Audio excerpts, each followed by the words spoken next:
खबर उत्तर प्रदेश की शुरुआत करते हैं बड़ी खबर के साथ। लखनऊ से इस वक्त की सबसे बड़ी खबर यह है कि योगी कैबिनेट की बैठक खत्म हो गई है और 19 प्रस्तावों को मंजूरी मिली है।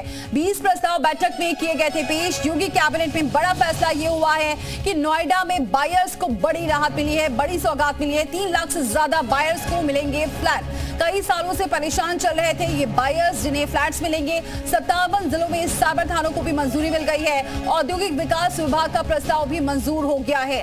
लखनऊ पीजीआई में एपीसी को भी मंजूरी मिली है। तो 20 प्रस्ताव रखे गए थे जिसमें 19 प्रस्तावों को मंजूरी मिल गई है। बड़ी बात यह है कि नोएडा में बायर्स को मिलेंगे फ्लैट। 3 लाख से ज्यादा बायर्स ऐसे हैं जो परेशान थे इतने दिनों से, उन्हें एक बड़ी राहत मिली है। 3 लाख से ज्यादा बायर्स को फ्लैट मिलेंगे। कई सालों से परेशान चल रहे थे ये बायर्स। इसके अलावा 57 जिलों में साइबर थानों को भी मंजूरी मिल गई है। औद्योगिक विकास विभाग का प्रस्ताव भी मंजूर हो गया है। इसके अलावा लखनऊ पीजीआई में एपीसी को भी मंजूरी मिली है। मंत्री परिषद ने सहमति दी है। इसमें खास तौर से 2 बातें हैं। एक तो जो बायर्स का इंटरेस्ट पहले देखा गया कि बायर्स को, जो भी खरीदार हैं, उन लोगों को तत्काल उनका पोजीशन के साथ साथ रजिस्ट्री उनकी हो जाए।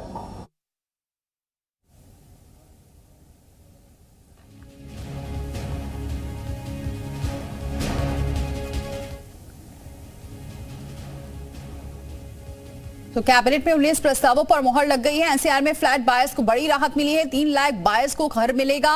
उनके पोजीशन के साथ रजिस्ट्री भी दी जाए, मिले उन्हें। इस बात को लेकर आज मंजूरी मिल गई है। जो काफी सालों से परेशान चल रहे थे, कोविड के 0 पीरियड को भी का भी लाभ मिलेगा इसमें। अधबने मकान जल्द तैयार हो, इस बात का भी इस कैबिनेट प्रस्ताव में मंजूरी मिली है। एनसीआर में फ्लैट बायर्स को लेकर एक बड़ी राहत आज मिली है इस कैबिनेट बैठक में। 20 प्रस्ताव रखे गए थे जिसमें से 19 प्रस्तावों पर मुहर लग गई है, मंजूरी मिल गई है।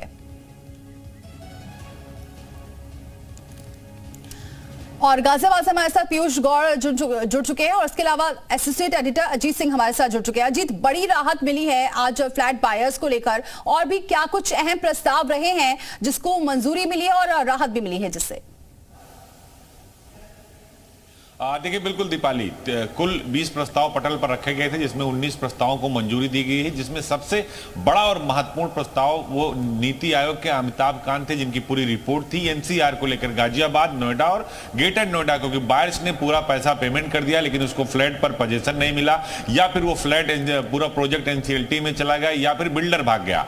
उसको लेकर आज योगी सरकार ने बड़ा प्रस्ताव पारित किया। लगभग 3.5 लाख बायर्स ऐसे होंगे जिनको इसका लाभ मिलेगा। गाजियाबाद, नोएडा और ग्रेटर नोएडा में, जिनको लंबे समय से पैसा देने के बावजूद उन्हें अपने फ्लैट की चाबी नहीं मिली है, उन्हें पोजीशन नहीं मिला। इस पर बाकायदा नीति आयोग ने एक रिपोर्ट तैयार की थी। अमिताभ कांत जो सीईओ नीति आयोग के थे, उन्होंने प्रॉपर रिपोर्ट तैयार करके उत्तर प्रदेश सरकार को सबमिट किया था। खुद मुख्यमंत्री योगी आदित्यनाथ से मिलकर उन्होंने पूरी रिपोर्ट दी थी। उसको कैबिनेट में रखा गया और उस प्रस्ताव को पारित कर दिया गया। यानी अब जल्द ही ऐसे बायर्स जो लगातार परेशान थे, बिल्डर के भागने की वजह से, प्रोजेक्ट ना बनने की वजह से, पूरा पैसा देने के बावजूद उन्हें अपना घर, अपना छत नहीं मिल पा रहा था, तो उस पर एक बड़ा मोहर लगा है। औद्योगिक विकास के जो आईडीसी के जो चेयरमैन हैं, वो भी कैबिनेट में मौजूद थे, मनोज कुमार सिंह। उनसे जब बात हुई, उन्होंने सीधे तौर पर कहा कि ये अपने आप में बड़ा और ऐतिहासिक फैसला, क्योंकि बहुत सारे लोग, 3.5 लाख लोग हैं लगभग, तो नोएडा, गाजियाबाद और ग्रेटर नोएडा मिलाकर 3.5 लाख बायर्स हैं जिनको ये फ्लैट दिए जाने हैं। तो इसको लेकर एक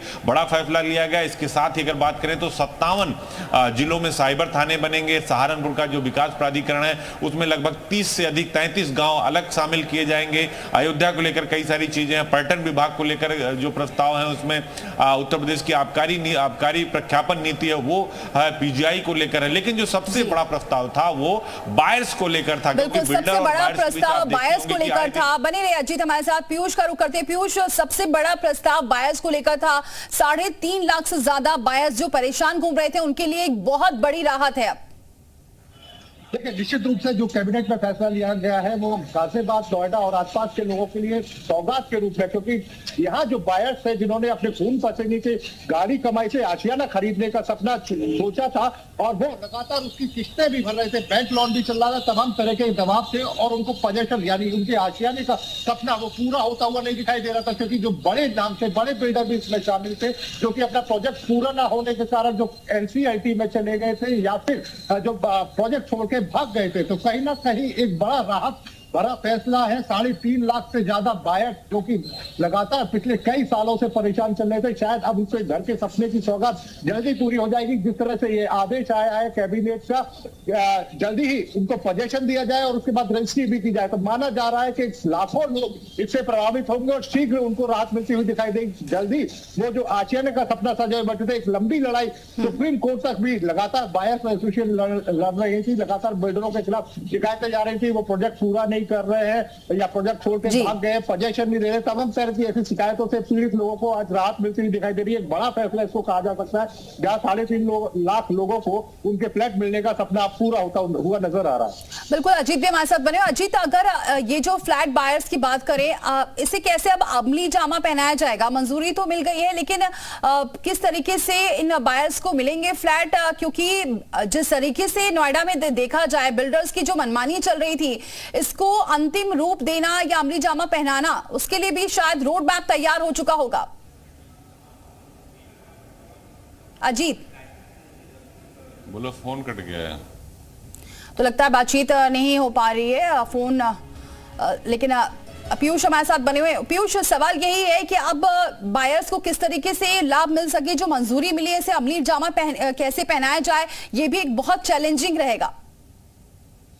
देखिए, निश्चित रूप से जो फ्लैट बायर्स है उनकी संख्या काफी ज्यादा है और वो अपनी लड़ाई काफी दिनों से लड़ रहे थे। जो बिल्डर थे जिनको मकान बना के उन्हें देना था, वो उनको बीच बाजार में छोड़ के भाग गए थे। ऐसे में उनका आशियाना का सपना अटका हुआ था। अब निश्चित रूप से कैबिनेट में फैसला आ गया है, तो माना जाए कि कुछ सख्त जो कदम होंगे वो उसमें उठाए जाएंगे। एक रूपरेखा होगी, तैयार की जाएगी किस तरीके से जो अधूरे प्रोजेक्ट है उनको पूरा किया जाए, जो प्रोजेक्ट पोजेशन पर है वहाँ उनको पोजेशन और रजिस्ट्री करते हुए उनको फ्लैट हैंडओवर कर दिए। ठीक है पीयूष, आप बने रहे हमारे साथ। अजीत का रुख करते हैं। अजीत, किस तरीके से इस पूरे प्रोसेस को आगे बढ़ाया जाएगा? क्योंकि 3.5 लाख बायर्स हैं और उनको उनके फ्लैट्स मिलना ये बहुत चैलेंजिंग, चुनौती भरा रहने वाला है सरकार के लिए भी। तो जाहिर सी बात है इसका रोड मैप भी तैयार किया गया होगा, तो क्या कोई समय सीमा भी निर्धारित की गई है? देखिए, बिल्कुल इसकी जिम्मेदारी जो आईडीसी चेयरमैन यानी औद्योगिक विकास के जो हेड हैं मनोज कुमार सिंह को जिम्मेदारी दी गई है। वो दोनों अथॉरिटी, जो ग्रेटर नोएडा अथॉरिटी है, जो नोएडा अथॉरिटी है या गाजियाबाद विकास प्राधिकरण है, उससे बात करेंगे और बाकायदा जो एनसीएलटी में प्रोजेक्ट गए हैं या जितने जो बिल्डर भाग गए हैं उनको सरकार ने जो टेक ओवर किया हो, चाहे रेरा के थ्रू किया हो, चाहे गवर्नमेंट ने सीधे किया हो, उनको क्रमवार एक बाकायदा रूपरेखा बनाएंगे। 33% देंगे, फिर 33% देंगे। तो ऐसे ऐसे करके जिन लोगों ने जिस हिसाब से पैसा जमा किया, यानी जिसने 2015 में जमा किया तो उसको पहले मिलेगा, जो 16 में जमा किया उसको बाद मिलेगा। तो एक रूपरेखा और बाकायदा गाइडलाइन उसकी बनाई जाएगी औद्योगिक विकास की तरफ से, और उसमें आवास विकास भी शामिल होगा। तो एक बड़ा मास्टर प्लान तैयार करके जो बायर्स हैं उनको ये बड़ी सौगात मुख्यमंत्री योगी आदित्यनाथ ने दी है दीपाली, उसको लेकर बड़ा काम होगा। क्योंकि 3.5 लाख बायर्स बहुत अधिक होते हैं, बिल्डर्स की वजह से वो लगातार सफर कर रहे हैं, आए दिन धरना प्रदर्शन हो रहा है। बिल्कुल, बहुत शुक्रिया अजीत और बहुत शुक्रिया पीयूष ये जानकारी हम तक पहुंचाने के लिए। और इस बीच